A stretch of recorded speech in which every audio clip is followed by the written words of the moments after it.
e a agitado que tivera, muito atrelada à lembrança de Oliveira e seu velório, recordando os momentos que viveram juntos bem como os sonhos desfeitos pelas escolhas do antigo companheiro.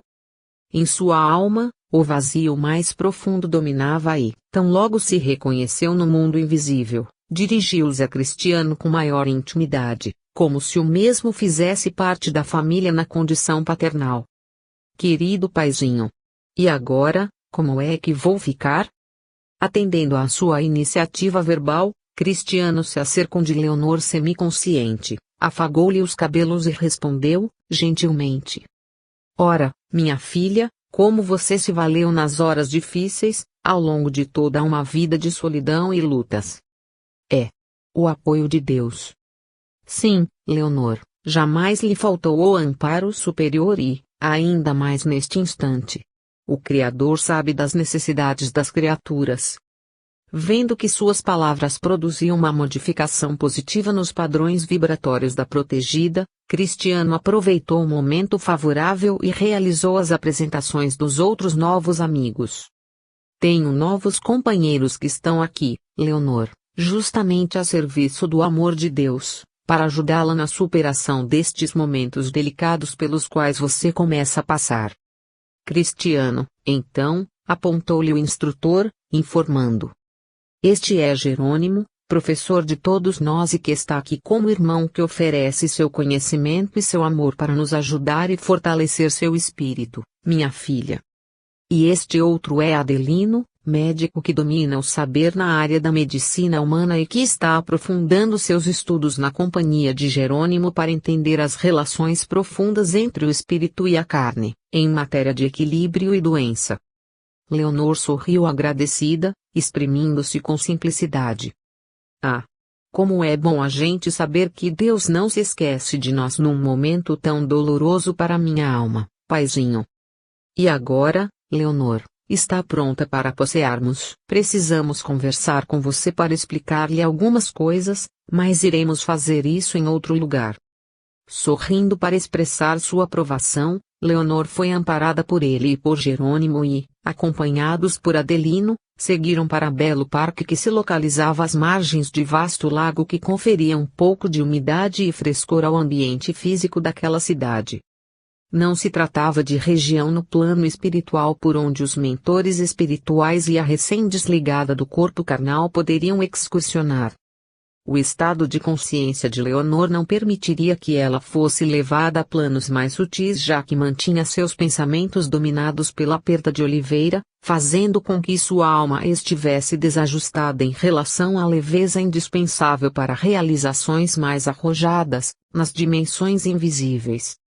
Além disso, como iriam ferir assunto muito importante em sua trajetória de espírito, não seria recomendável que estivesse envolvida pelo encantamento natural de que se vê tomada a alma quando é transportada para dimensões tão diferentes daquelas onde está acostumada a viver. Assim, Cristiano conduziu a todos para o ambiente junto à natureza que, tocada de encantos noturnos na atmosfera espiritual, poderia também revelar-se inspiradora e agradável, ajudando que os entendimentos de espírito a espírito se fizessem com maior grau de lucidez por parte da paciente. Muitas outras almas procuravam aquele rincão para os momentos de sono, vivenciando agradáveis momentos entre os arvoredos, a brisa da madrugada e as emanações da natureza, um verdadeiro tonificante para o espírito, recompondo em toda a extensão de suas necessidades, se houver sintonia de sua parte. Caminhavam por entre os arbustos quando Leonor arriscou uma consideração mais direta. Puxa, paizinho, o senhor falou que se trata de um professor e um médico, não? Sim, minha filha. E por falar em médico, me recordei de uma descoberta que acabei de fazer, quando voltava para casa, depois do velório. Pretendendo deixar que o assunto surgisse naturalmente, Cristiano manteve o silêncio de quem aguarda a continuidade do relato. Bem, é que passei na farmácia procurando um remédio para dor de cabeça e o rapaz acabou me explicando sobre uma doença que as mulheres estão propensas a desenvolver com a idade. Sim, filha, você se refere ao câncer de mama, não é? Isso mesmo, paizinho. Logo de início pensei que fosse outra coisa, mas o Luiz me falou que o cartaz era para ensinar a fazer um exame a fim de descobrirmos o caroço o mais cedo possível. E o que me deixou preocupada foram duas coisas. A primeira é que a Jurandira, minha amiga de muito tempo, há uns 3 anos encontrou um negócio desses no seio direito. Mas como não se importou com o caso, não fez nada para ver o que era. Com os meses, passou a sentir dores na região e, indo ao médico, constatou que o bolo de carne tinha crescido muito e já se espalhava para outras partes do corpo. Fez cirurgia, retirou o seio, mas não durou muito tempo. 1 ano e meio depois de ter descoberto o caroço, morreu. A segunda coisa, paizinho, é que outro dia eu senti umas pontadas na mesma região, mas não dei muita importância para isso. Aliás, tinha até me esquecido da Jurandira. Observava Cristiano que os mecanismos kármicos programados por Leonor antes do renascimento estavam ativando a sua preocupação com o momento marcado para o início de seu testemunho nesta área. Então, respondeu: Sabe, filha, a bondade de Deus usa muitos meios para alertar os filhos amados e, inspirados por Jesus, muitos estudiosos, pesquisadores, interessados no bem da humanidade, estão empenhados em alertar as pessoas sobre o risco do câncer no seio. E foi por isso que você acabou interessada nessa ocorrência e que, recordando-se de Jurandira, passou a meditar sobre as suas próprias dores ou sintomas. Leonor se mantinha atenta, agora mais equilibrada pelas forças aspiradas do ambiente e das plantas que rodeavam os 4, o que facilitou que Cristiano inserisse os 2 novos amigos na conversa, dizendo: Em verdade, Leonor, todos nós já a acompanhávamos desde muito antes e, destinados a prestar todo o concurso necessário a você, Adelino ajudou a ver o cartaz na farmácia e intuiu o jovem rapaz para que lhe explicasse os mecanismos da doença. Interessada, a senhora, meio sem jeito, procurou o olhar de Adelino e, com a liberdade que Cristiano lhe conferia nessas excursões, perguntou: Doutor, o senhor que é médico e entendido nas doenças do nosso corpo, por favor, será que pode me ajudar com aquela dorzinha que eu senti? Observando que Leonor, por si mesma, estava dirigindo-se para o ponto principal da conversa e não desejando antecipar as informações, Adelino olhou para o instrutor Jerônimo, como que a pedir-lhe orientações de como ferir o assunto sem assustar a alma de Leonor. Profundo conhecedor da alma humana, Jerônimo veio em auxílio de Adelino e, em seu lugar, respondeu à pergunta da simpática mulher. Sabe, minha filha, todos nós somos protegidos por Deus muito antes de supormos que esteja se ocupando com nossas dificuldades. Sempre que nos conectamos ao Pai para devemos nos lembrar que Ele já fez o que era necessário para nos ajudar a superar os problemas de que precisarmos para o amadurecimento e evolução de nosso espírito. Assim, Leonor, se estamos precisando sair da ociosidade, da preguiça, muitas vezes necessitamos de problemas que nos incomodem a fim de que, fustigados pelas adversidades da vida, nos compenetremos da necessidade de ir em busca de trabalho honesto. Claro que ao preguiçoso, o trabalho parece mais um castigo e, dessa forma, é muito compreensível que a oração desse indivíduo seja aquela que solicite a manutenção de seus antigos privilégios, liberando da obrigação de trabalhar. No entanto, Deus não pode atender a tais pedidos que, justamente, comprometeriam toda a capacidade de superar a si mesmo. Somente lutando contra as necessidades, aprendendo a ser útil na produção de coisas ou bens e no desenvolvimento de sua inteligência e sua capacidade de aprender que esse indivíduo preguiçoso progredirá. Então, Deus garantiu a ele a lucidez do pensamento, a força das pernas, a capacidade do organismo, os recursos da alma, recursos que o ajudem a colocar tudo isso em ação e obter o que seja o mínimo necessário para viver. E isso acontece com cada um de nós. Além de tais amparos diretos, Deus nos envia entidades amigas que nos inspirem bons pensamentos, boas decisões e coragem para a luta que se aproxima.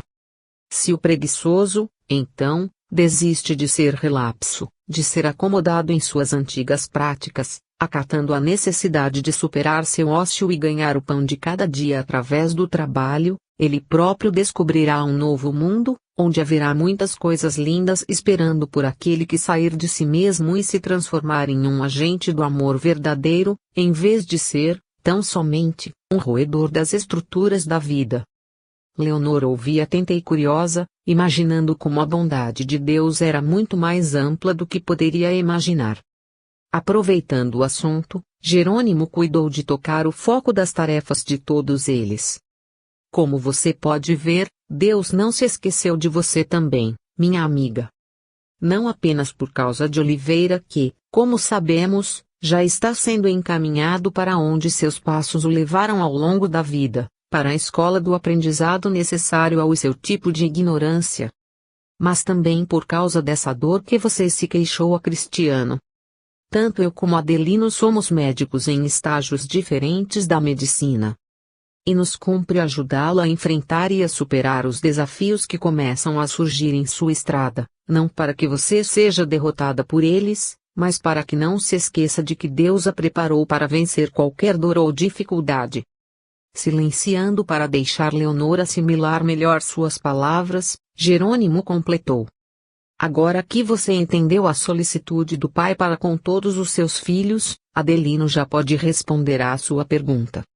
Adelino acercou-se de Leonor e começou a responder-lhe.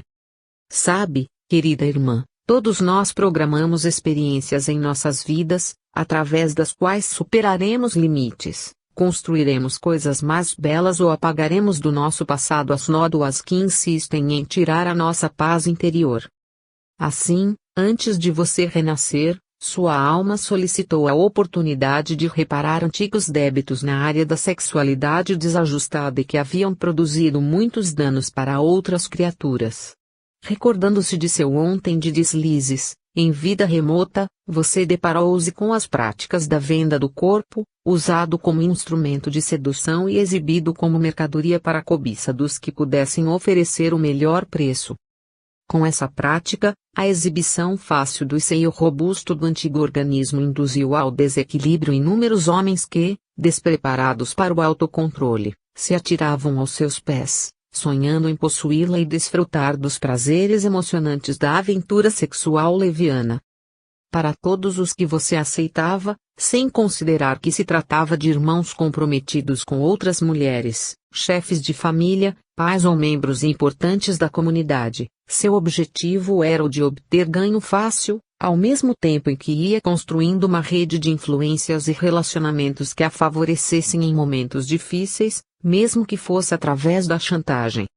De sua consciência indelével, podemos extrair as cenas mais claras e fiéis acerca de tudo quanto você produziu na vida alheia pelas facilidades da beleza física, notadamente no campo da harmonia das formas no busto generoso e sedutor. Em vez de colocá-lo a serviço da maternidade enobrecedora, você o transformou em arma de ataque e corrupção moral, marcando, desde então, o encontro inadiável com a reparação de todo o mal praticado. Entre os mais intimamente ligados a tais abusos, encontramos aquele que você conheceu, nesta vida, pelo nome de Oliveira, que naquela época remota se uniu à mulher experiente na condição de macho faminto em busca de prazeres multiplicados, viciando-se nos centros da sexualidade desregrada.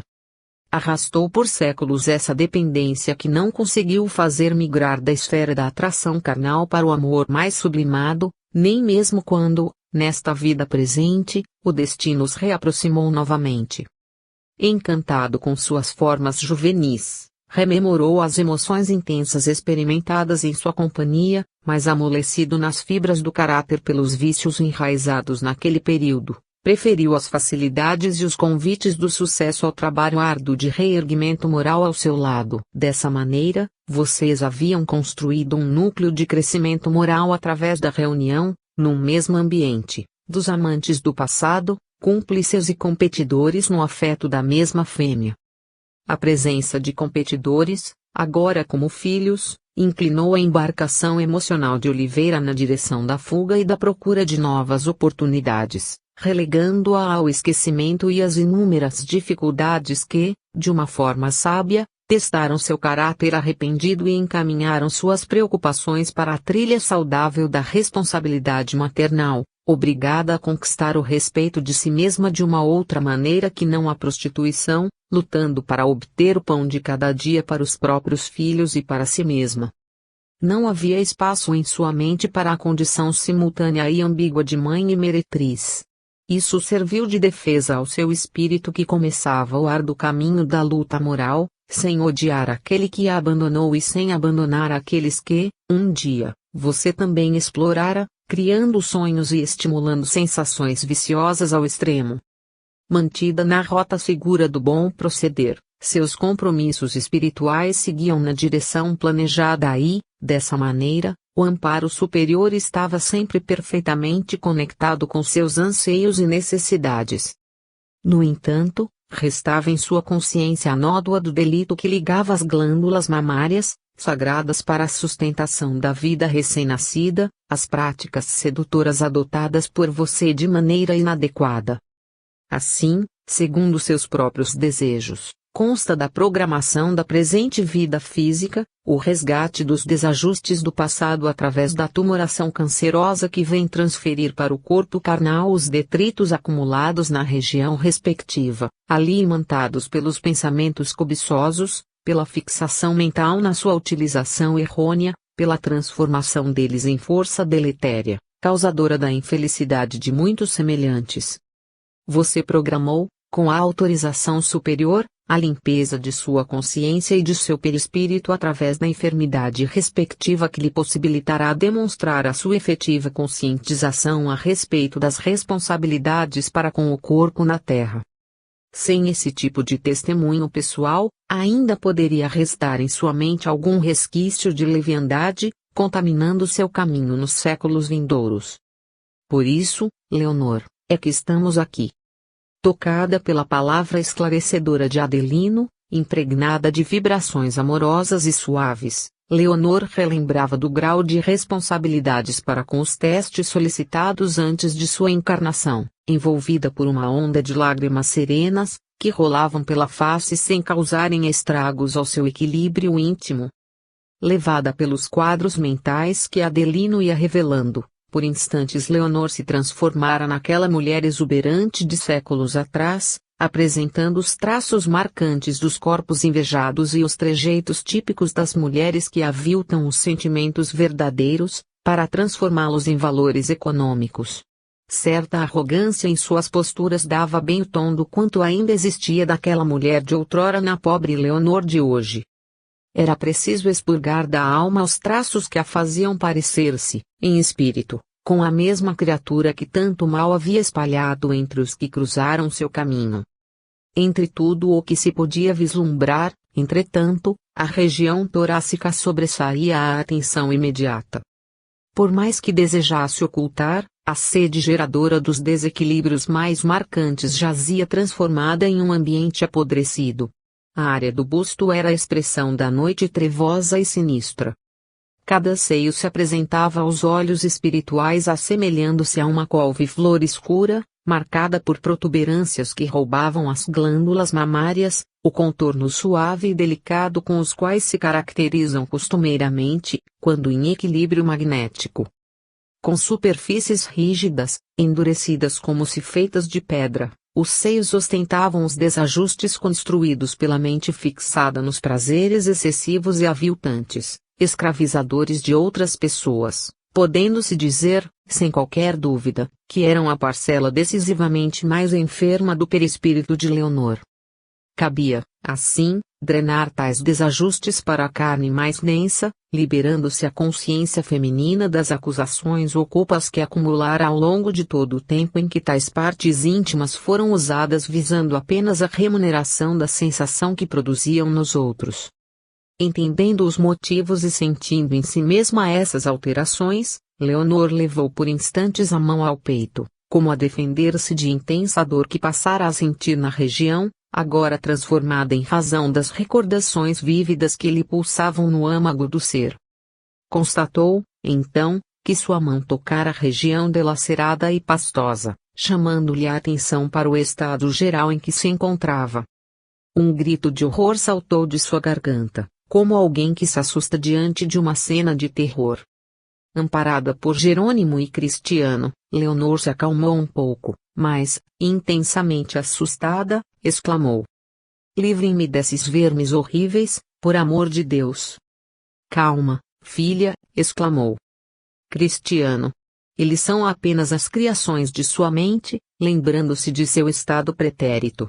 Atestam o estado de degeneração de sua consciência espiritual ligada à área da sexualidade, envolvendo diretamente o mau uso das glândulas que guarnecem o tabernáculo do sentimento." "Isso mesmo, Leonor. Tais glândulas são importantíssimas para a vida, tanto que estão conectadas intrinsecamente ao coração e à emoção verdadeira. Não é possível desajustá-las ou vilipendiá-las sem ferir diretamente o equilíbrio afetivo. Os mecanismos hormonais envolvidos na produção do leite materno, quando da amamentação do recém-nascido, têm determinante ligação com o afeto, com a relação emocional e visual entre a mãe e o filho que lhe suga o peito generoso. Afeto puro que sai do coração espiritual na forma de estímulo carinhoso e comanda a produção dos elementos indispensáveis ao processo indutor do aleitamento. Com o desajuste desse centro afetivo, você produziu a enfermidade do afeto que precisa ser drenada para a obtenção do reequilíbrio, da mesma forma que é preciso drenar o lodo que invade uma casa depois do vendaval a fim de reconduzi-la à harmonia e à limpeza.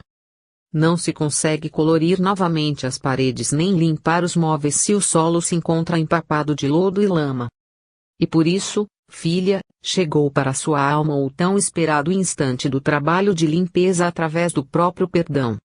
Daí a preocupação do Pai em enviar até você almas tão abnegadas, que estarão amparando suas lutas doravante, sem que exista qualquer ideia de que esteja relegada ao esquecimento. Entendendo o que se fazia importante naquela hora, Leonor, titubeante, acentuou: que quer dizer que eu vou ser uma cancerosa também? Visando reajustar sua posição mental para os fins a que se destinava a doença física, o instrutor Jerônimo tomou-lhe o rosto entre as mãos, com muito carinho, olhando-a com sorriso de amor diretamente nos olhos e respondeu: "Não, Leonor. Você está se preparando para deixar de ser a cancerosa que, até hoje, tem sido. Seu corpo adoecerá, mas seu espírito recobrará a saúde para sempre." Sabendo que em sua alma, surpreendida pelas revelações, Leonor necessitava assimilar as palavras ouvidas, Jerônimo deixou passar os minutos para, logo depois, acrescentar, enfaticamente: "Olhe para si mesma, Leonor. O que está vendo?" Titubeante, ela respondeu: "Um corpo podre, com bichos andando por dentro e por fora." "Pois então, filha, você acha que isso está bom do jeito que se encontra?" Relutante, mas corajosa, afirmou a mulher. "Claro que não. Isso é horrível para qualquer um. Essa é a doença da qual você irá se libertar pelo esforço da luta. Enfrente-a como lavrador que combate a praga de lagartas que lhe assolou a plantação. Salve as plantinhas tenras do ataque voraz. Lute com determinação e constância para que cada dia represente uma vitória sobre si mesma, no extermínio desses vermes que você enxerga em sua própria estrutura."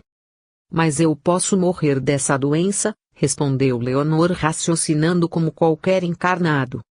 "Não, minha filha. Doentes e sádios irão morrer no corpo, mas nunca deixarão de viver. Voltarão para cá onde estamos, na dimensão da verdade, e terão de se defrontar com as doenças que trouxeram da terra pelos maus costumes e atitudes que tiveram. Não será melhor, então, fazermos uma faxina bem feita naquilo que não vai durar para sempre e chegarmos aqui brilhando?" Pensando sobre o assunto, Leonor respondeu, timidamente: Pensando desse modo, até que me parece algo positivo. Além do mais, minha filha, a morte não é produto da doença ainda que possa ser produzida por ela. A morte é a extinção do tônus vital que a enfermidade pode induzir, mas, em verdade, a morte pode acontecer com ou sem a doença. Há pessoas que, em plena saúde, estão se matando mais rapidamente do que muitos cancerosos que lutam para manter suas vidas e seguirem adiante. É a resposta interior que vai contar a seu benefício, Leonor. Ninguém nos garante que você chegou ao fim da linha porque descobriu que uma tumoração está crescendo dentro de você.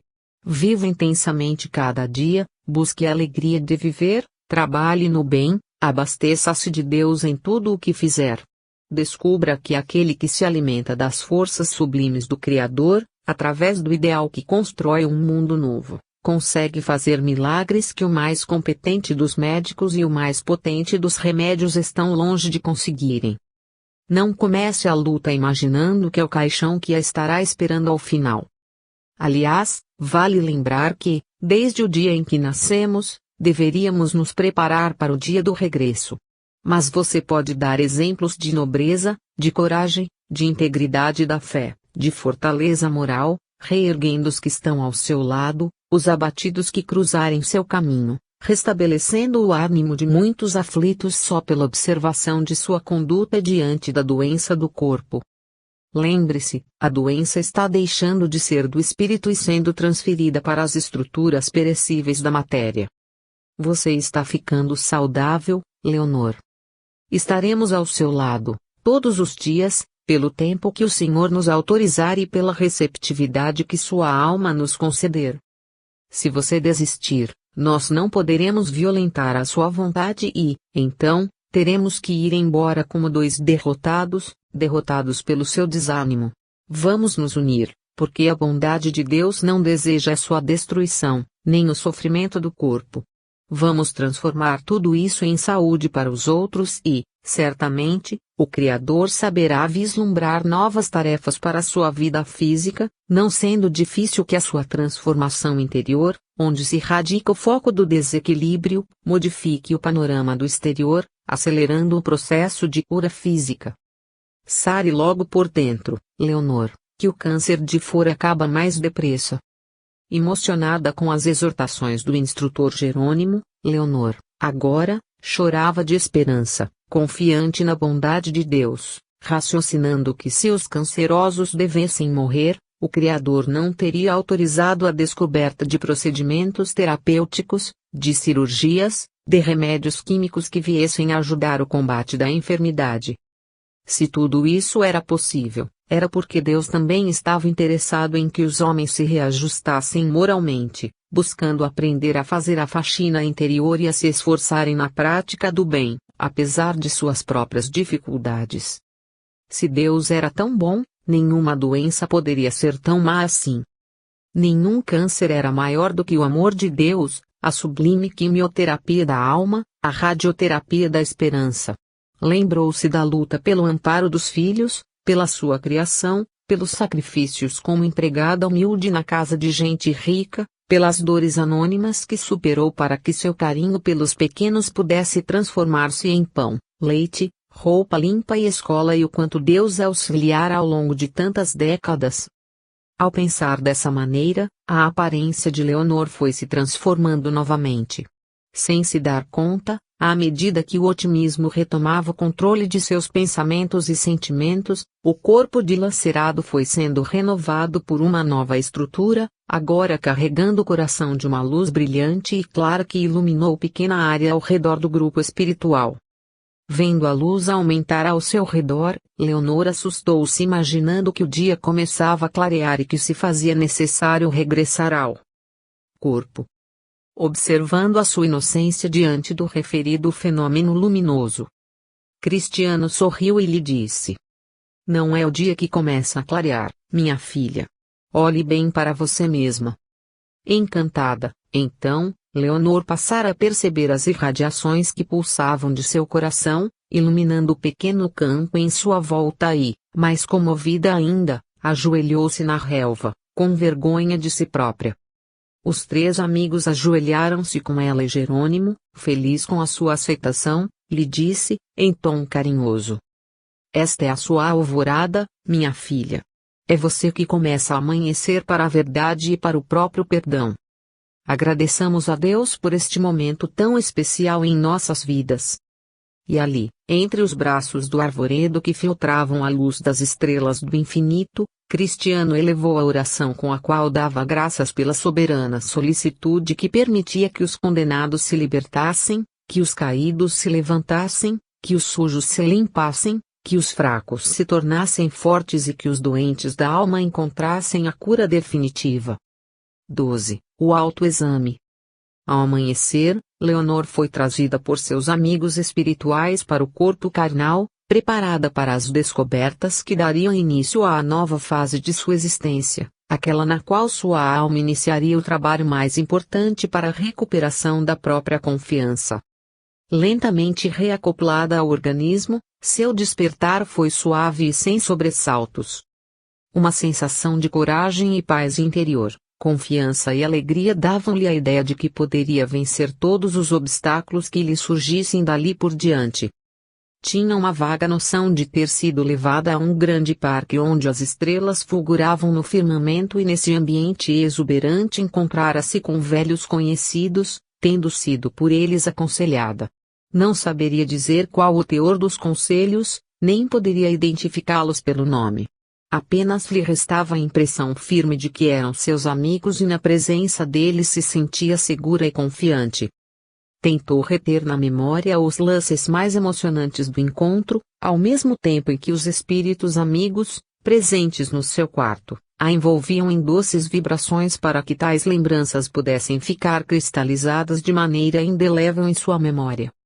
Leonor desejaria manter-se naquele estado de alma para sempre, mas as rotinas do dia esperavam por ela. Assim que se moveu no leito procurando erguer o corpo, ao movimento dos braços sentiu a estranha pontada na região do seio direito. Esta pequena dor já fora identificada há alguns meses, mas sem maiores preocupações para seu pensamento, que a havia atribuído ao esforço físico que tivera trazendo para casa algumas sacolas de supermercado próximo. No entanto, depois daquela noite de sono e ainda que não se recordasse claramente dos avisos preparatórios, Leonor imediatamente relacionou a dor à conversa que tivera na farmácia, aos ensinamentos do rapaz que a presenteara com alguns informativos sobre o câncer de mama. Preocupada com as reações de seu organismo, imediatamente buscou em sua bolsa próxima aos referidos papéis e, acendendo o abajur, passou a lê-los com atenção.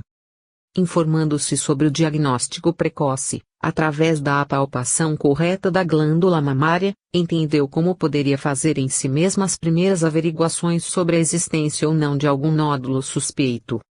Como era seu costume banhar-se logo depois de despertar no novo dia, levou consigo o folheto para o banheiro e, passo a passo, realizou a primeira verificação direta, com a atenção necessária para a constatação de alguma mudança na estrutura do local apalpado.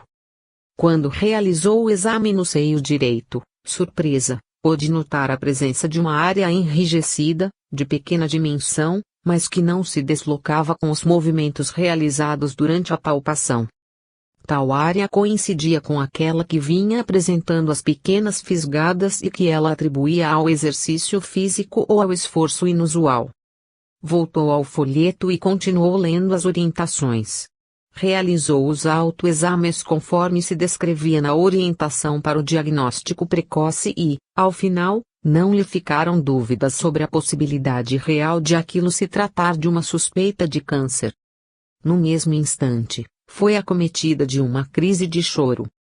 Relembrou de sua amiga Jurandira, das horas difíceis que teve que enfrentar, das sessões de quimioterapia, da perda dos cabelos, tudo isso voltou à sua mente como um relâmpago desesperador. Aí, meu Deus! Eu estava tão bem agora mesmo. Por que isso está acontecendo agora comigo? Que mal eu lhe fiz, meu pai? Por que? Você está me castigando tanto assim? As palavras eram pronunciadas no meio da torrente de lágrimas e do quase descontrole com que Leonor extravasava sua angústia. Em sua alma, passava o filme com a recordação dos rudes momentos de aflição desde a juventude. A perda do homem amado, o abandono, as necessidades materiais, o serviço duro para a criação dos filhos, as renúncias constantes, o reencontro com o companheiro do passado e, por fim, a sua morte, já não seriam suficientes para que Deus se desse por satisfeito com a taça de amargores que ela sorvera durante toda a vida?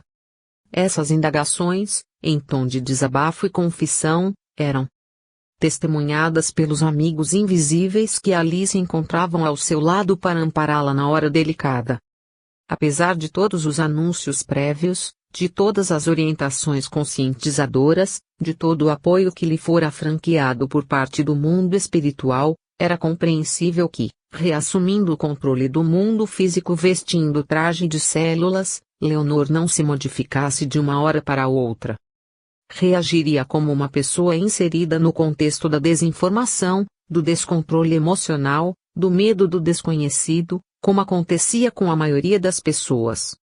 Assim, os amigos invisíveis sabiam que era necessário dar-lhe espaço na exteriorização dessas emoções, com a finalidade da drenagem nervosa, primeiro estágio da modificação interior da alma, no caminho do crescimento e da descoberta de si mesma.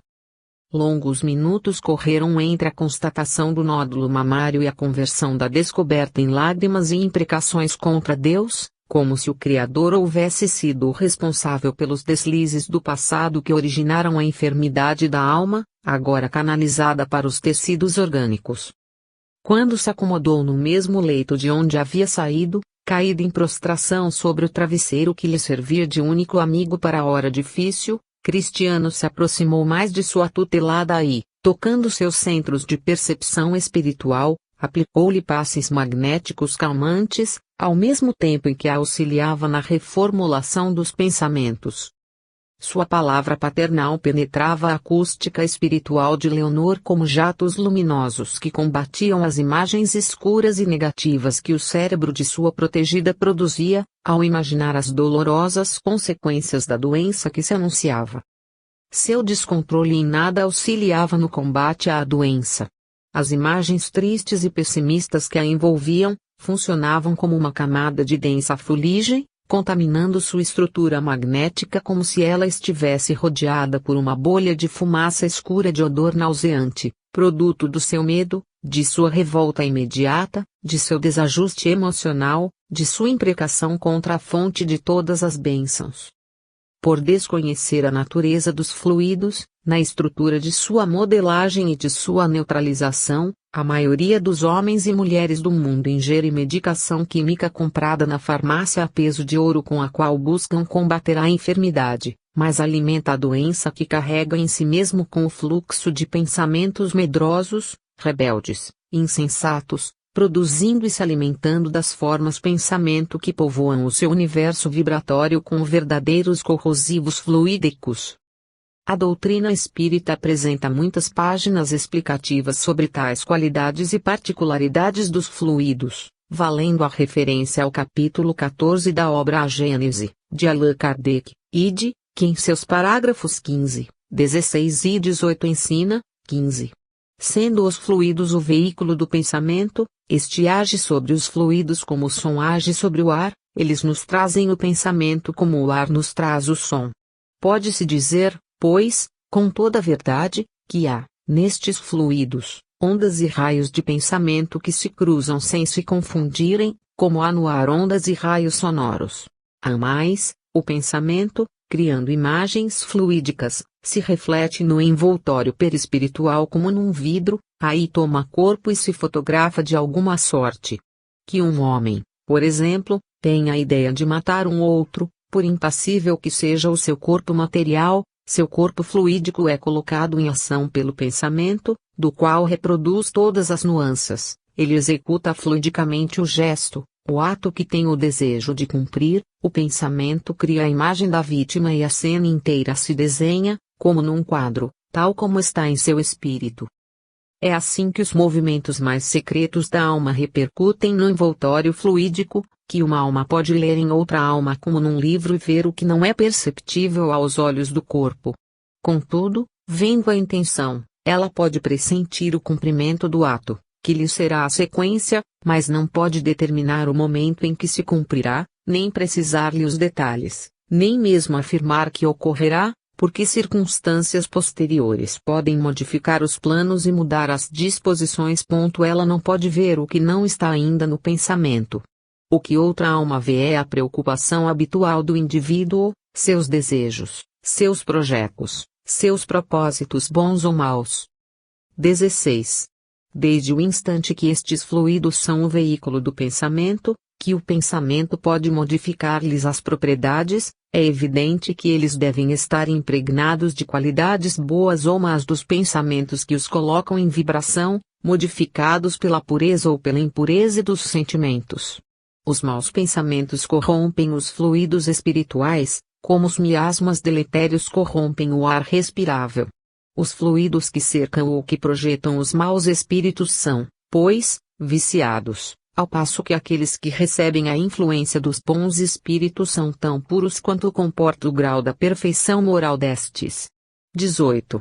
Sendo os homens os espíritos encarnados, eles têm, em parte, as atribuições da vida espiritual, porque vivem desta vida quanto da vida corpórea, primeiro, durante o sono e, frequentemente, no estado de vigília.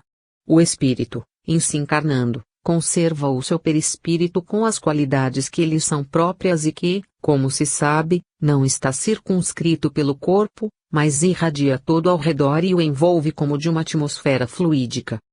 Pela sua união íntima com o corpo, o perispírito, corpo vibratório que é a veste do espírito e que modela ou plasma o corpo de carne, mantendo a integridade deste durante a vida física, desempenha um papel preponderante no organismo, pela sua expansão, coloca o espírito encarnado em relação mais direta com os espíritos livres, e também com os espíritos encarnados.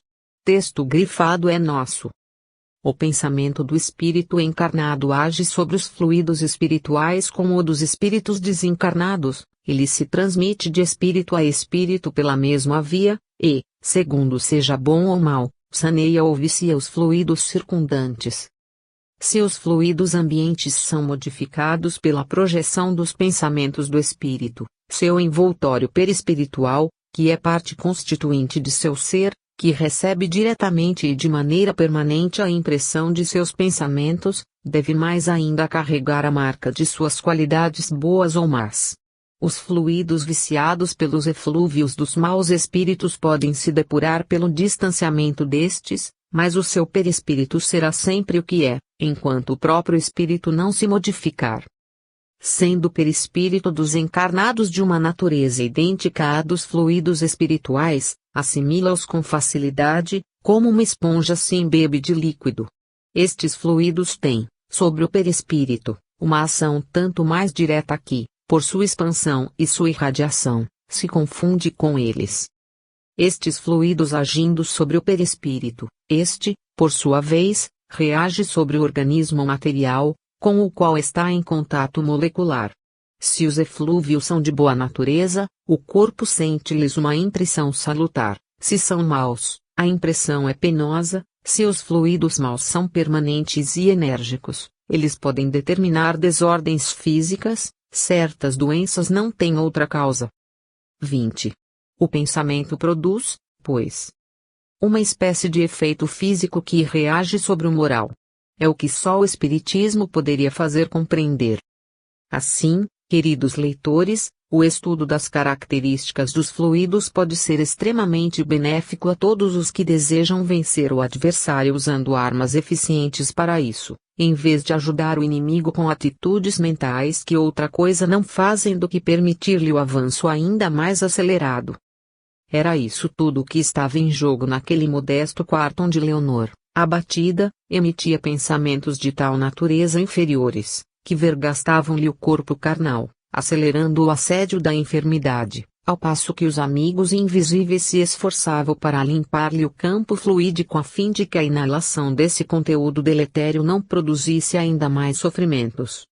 Cristiano começara, assim, a delicada operação de influenciação positiva nos centros cerebrais e emocionais de Leonor, enquanto que Jerônimo, através de passes magnéticos, extraía da atmosfera vibratória, que se projetava ao redor do corpo da enferma aquela capa escura e vaporosa que isolava a pobre mulher de qualquer auxílio renovador que lhe fosse aplicado.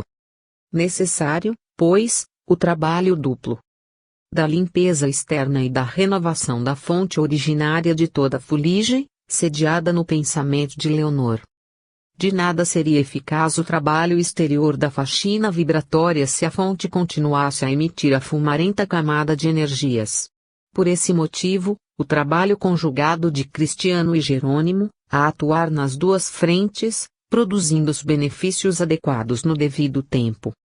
Também por esses motivos é que ambos só se dispuseram ao auxílio direto depois que Leonor exteriorizou a maior parte da carga de desesperos e imprecações, o que forneceria maior eficácia ao empenho do mundo invisível, atuando depois de esgotadas as forças negativas provenientes dos pensamentos desregrados da doente. Agir antes seria o mesmo que desejar lavar uma casa constantemente invadida pela enxurrada lodacenta. Era preciso esperar que a inundação inferior cessasse, até mesmo pelo cansaço nervoso, para depois atuar em seu próprio benefício. Longas horas foram gastas na modificação do panorama geral da enferma.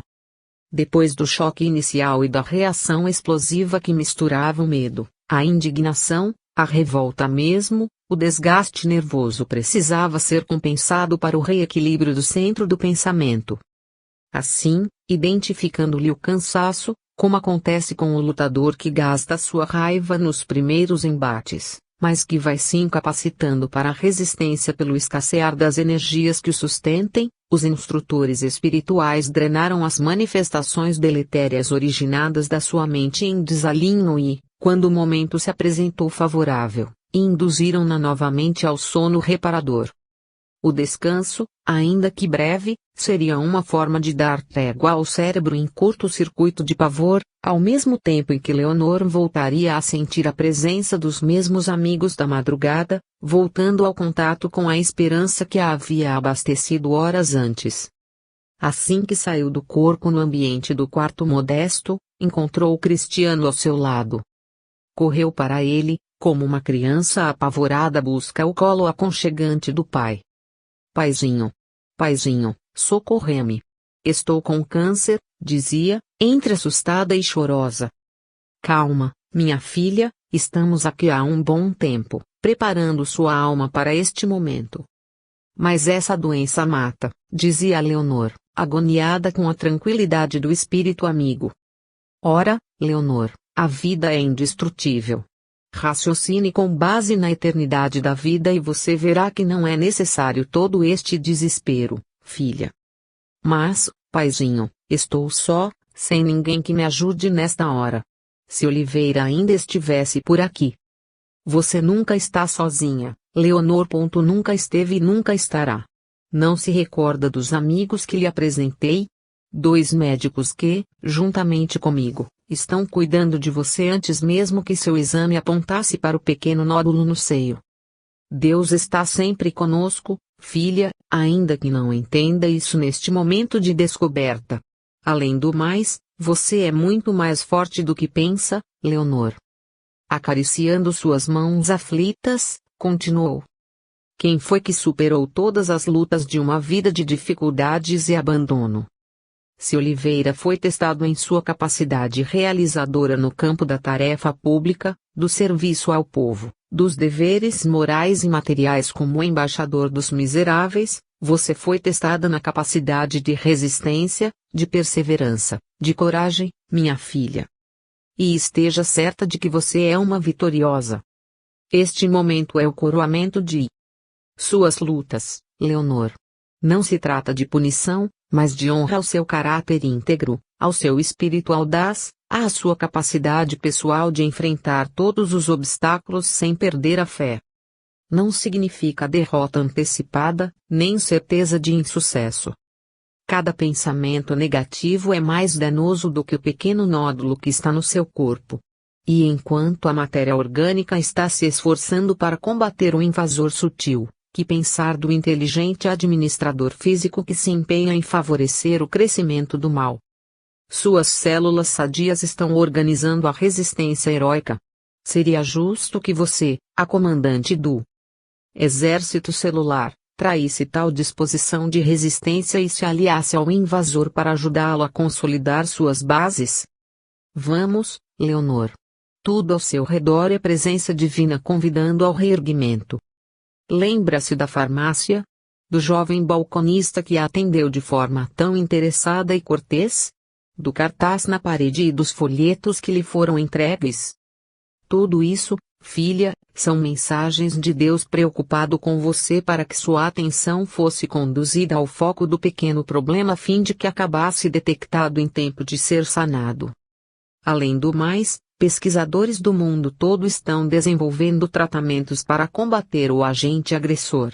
Hospitais estão aparelhados para cirurgias salvadoras, médicos se qualificam para corrigir as disfunções do organismo, garantindo o máximo da qualidade de vida para os pacientes. Medicações se colocam à disposição para reforçarem as linhas de defesa, apoiando as células batalhadoras com novos recursos para o combate. Procedimentos cirúrgicos avançados garantem a recomposição estética para os casos de extirpação mamária. Próteses amparam a forma para ajudar as mulheres na adaptação à nova estrutura física, nos testemunhos que visam reorientar os impulsos da vaidade para os caminhos da resignação e da paciência. Profissionais desenvolvem estudos e terapias psicológicas para readaptar a mulher à sua realidade, buscando motivá-la para a vida, acendendo os ideais realizadores de outras áreas de sua alma que estavam empalidecidos ou acomodados até então, envolvidas pelos caprichos consumistas, pelas tolices da vida material. Religiões abrem espaço para a consolação superior e os enfermos as procuram como os filhos que regressam à casa do pai depois de longo período de insanidades. A solidariedade faz cada doente perceber que existe um outro mundo, onde outros seres humanos sofrem dores ainda mais profundas do que as dele próprio, entendendo que a vida não é o guarda-roupa cor-de-rosa, o espelho enganoso, a passarela das vaidades.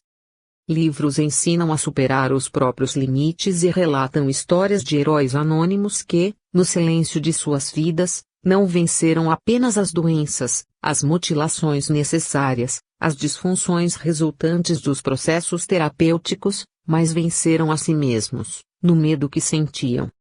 Como achar que tudo está perdido, minha filha? Como desistir antes que a luta tenha começado? Como se esquecer de nós, que estamos ao seu lado, sem nos esquecermos um só instante de você? Ao som das frases de Cristiano, Leonor ia retornando à calma confiante dos primeiros momentos de despertamento naquele dia.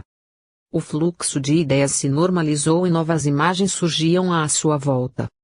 Claras, positivas, otimistas, transformando o panorama espiritual que emanava de sua alma e se cristalizava em seu perispírito diante dos olhos dos amigos invisíveis, tanto quanto acontecera quando Adelino a fizera regressar ao passado para o entendimento das causas da doença no presente.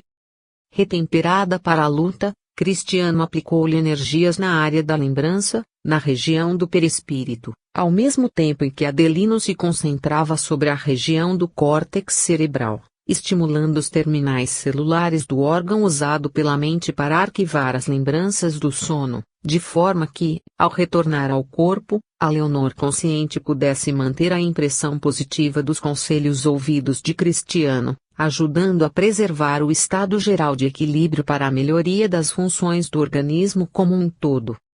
O cérebro, estimulado pelos fluidos que Adelino aplicava, passara a brilhar como uma caixa preciosa, talhada em cristal à luz do sol.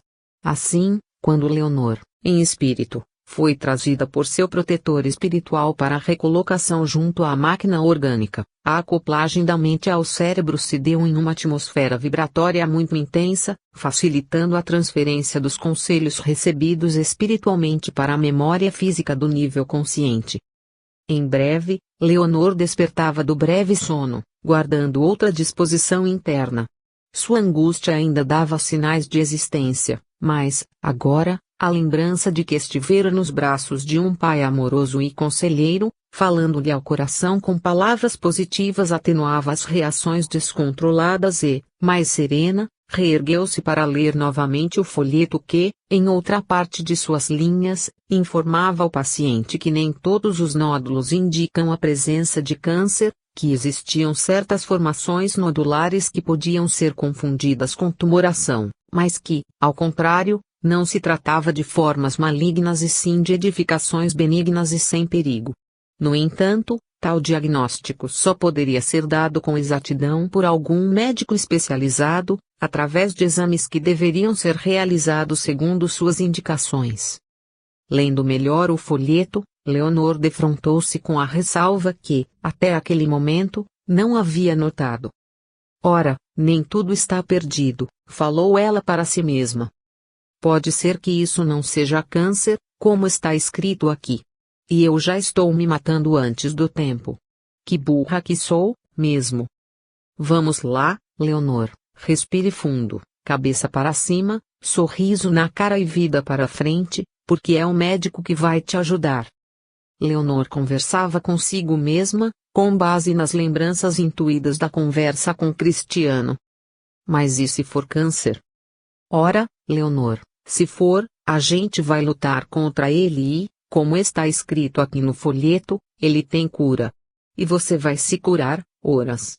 Vai ser mais uma cicatriz que vou carregar para provar a Deus que minha vida não foi um mar de rosas. Teve alguns espinhos também. E enquanto monologava em voz alta, ia sentindo mais força e uma capacidade de reação que a fazia menos vulnerável ao pior de todos os cânceres que existe.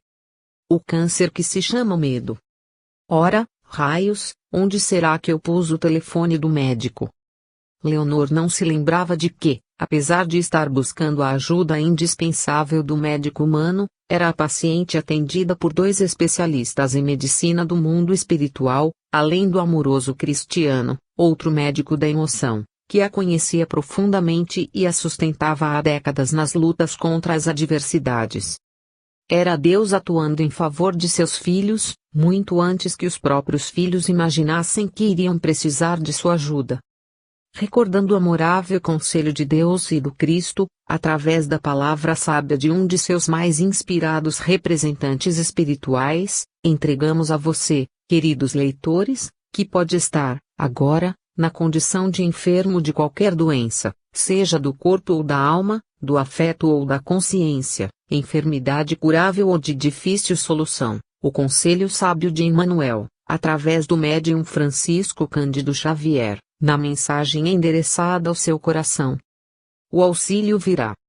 O problema que te preocupa talvez te pareça excessivamente amargo ao coração. E tão amargo que talvez não possas comentá-lo, de pronto.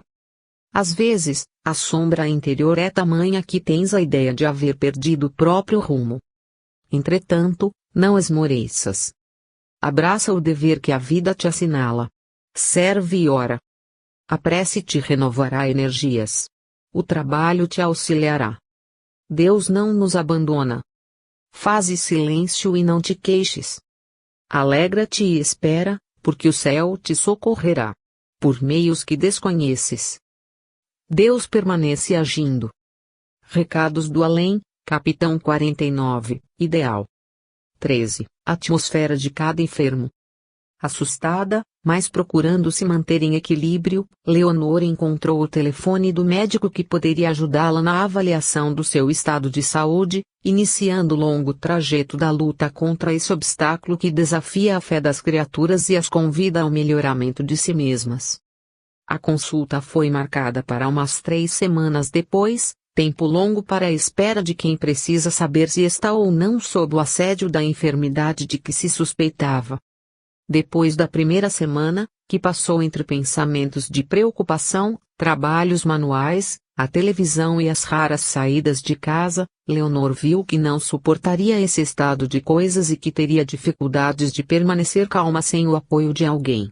Decidiu, então, romper o silêncio e pedir ajuda, mesmo que de maneira discreta a fim de não produzir alarde ou mais problemas.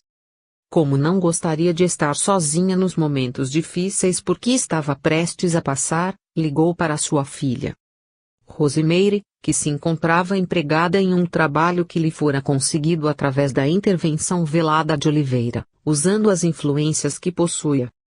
Tanto ela como o outro filho, Clodoaldo, viviam na capital, cidade próxima na qual tinha acontecido o sepultamento do deputado, desenvolvendo seus trabalhos profissionais e formando-se culturalmente, na dupla jornada dos que precisam custear os próprios estudos.